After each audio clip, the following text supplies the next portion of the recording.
Hi, hello friends. Welcome back to my channel Lavender Kitchen Telugu Official. ఈ రోజు నేను చూపించబోయే రెసిపీ జీలకర్ర ఆనియన్స్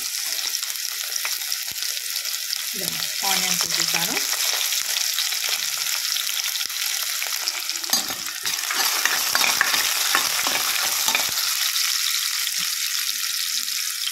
చిక్కుడుకాయని శుభ్రంగా కడిగి ఇలా జాలి దాంట్లో వేసి పెట్టాను నేను నీళ్ళు పోవడానికి. మెంతం కూర బాగా కడిగి పెట్టుకున్నాం కదా, ఇది వేసుకోవాలి మనము. చిక్కుడుకాయల మెంతం కూర వేస్తే బాగుంటుందండి. మీరు కావాలంటే ఆలు యాడ్ చేసుకోవచ్చు, లేదా స్కిప్ చేయొచ్చు, మీ ఇష్టం.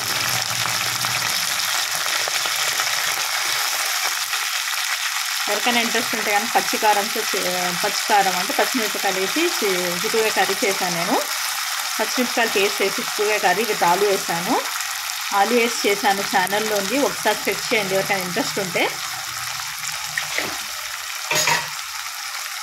ఇది ఇంకో స్టైల్ అనమాట.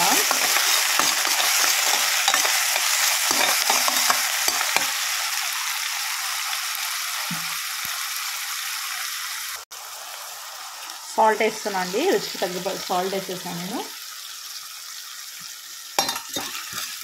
కొందరు చిక్కుడుకాయ ఉడికిచ్చి కూడా మరలేస్తారు. నాకు ఇలా ఆయిల్లోనే ఉడికితే బాగుంటుంది అనిపిస్తుంది అనమాట, అందుకని నేను ఇలా చేస్తాను. మనకు కావాలంటే ఒకసారి ఎప్పుడైనా అలా కూడా చేసి చూపిస్తాను మీకు. ఉడికిచ్చి మరలేయడం అనమాట. అంటే ఇప్పుడు ఉడికి ఉంటుంది కదా, అప్పుడు ఇలా ఈ ప్రాసెస్లో చేస్తే తొందరగా అయిపోతుంది అనమాట. నేనేమో ఆయిల్లోనే ఇలా చిక్కుడుకాయని ఫ్రై చేస్తాను, సో దానివల్ల టేస్ట్ బాగా వస్తుంది. కొంచెం వదిలేయాలండి మనము. పసుపు వేసుకోవాలండి. ఆల్రెడీ చిక్కుడుకాయలు పసుపు వేసి మనం మగ్గిస్తాం కదా, కలర్ చేంజ్ అయింది. ఇప్పుడు ఉడుకుతుంది కదా, బాగా మగ్గాలన్నమాట ఆయిల్లో. అప్పుడు ఏమవుతుందంటే మనకి ఇంట్లో పసరు ఉంటుంది కదా, పసరుగా అది వెళ్ళిపోతుంది అన్నమాట. టేస్ట్ బాగా అవడానికి యూజ్ అవుతుంది. ఆయిల్లోనే ఫ్రై చేయాలి. ఇప్పుడు వచ్చేసి నేను 2 టమాటోస్ తీసుకున్నాను, medium size. 2 tomatoes medium size వేసేసాను.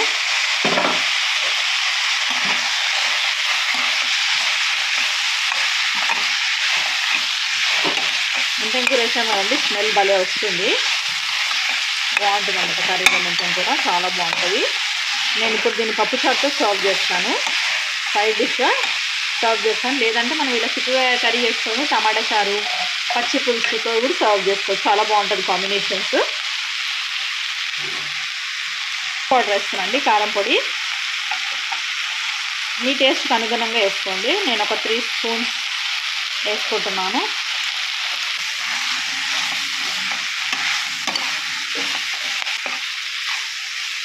ఆయిల్లోనే మగ్గించాలండి. ఆయిల్లో మగ్గించాక ఒక చిన్న గ్లాస్ ఆఫ్ వాటర్ వేద్దాం కదా, కనిపిస్తుంది ఆయిల్, అంతే ఆయిలే. ఇప్పుడు ఒక స్మాల్ గ్లాస్ ఆఫ్ వాటర్ వేసేసి కొద్దిసేపు కుక్కర్ విజిల్ పెట్టేస్తానండి. ఒక విజిల్ రాగానే తీసేస్తాను అండి.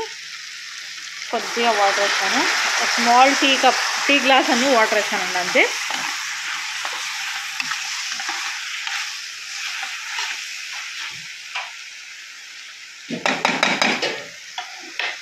ఓకేనా, ఇప్పుడు ఒక విజిల్ పెడతాను.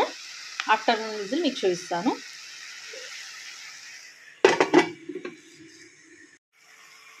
ఆఫ్టర్ 1 విజిల్ ఇలా ఆయిల్ రిలీజ్ అయిందండి. మనం ఒక చిన్న గ్లాస్ వాటర్ వేస్తాం కదా. ఇప్పుడు నేను ధనియా పౌడర్ వేస్తాను, హోమ్మేడ్ ధనియా పౌడర్. అండ్ ఇందులో స్పెషల్ ఇంగ్రీడియంట్ నేను వచ్చేసి నువ్వుల పొడి వేస్తున్నాను. కర్రీ టేస్ట్ ఉంటుంది, నువ్వుల పొడి వేస్తే ఇంకా టేస్ట్గా అవుతుంది, చాలా టేస్టీ ఉంటుంది. అందుకే కొంచెం నువ్వుల పొడి ఆల్రెడీ పేస్ట్ చేసి పెట్టుకుంటాను నేను, అది వేస్తాను. మీకు చూస్తే తెలిసిపోతుంది, కర్రీ నువ్వుల పొడి వేసాక కొంచెం ముద్దగా అవుతుంది, కాకపోతే తినేటప్పుడు చాలా టేస్ట్గా ఉంటుందండి, కమ్మగా ఉంటుంది.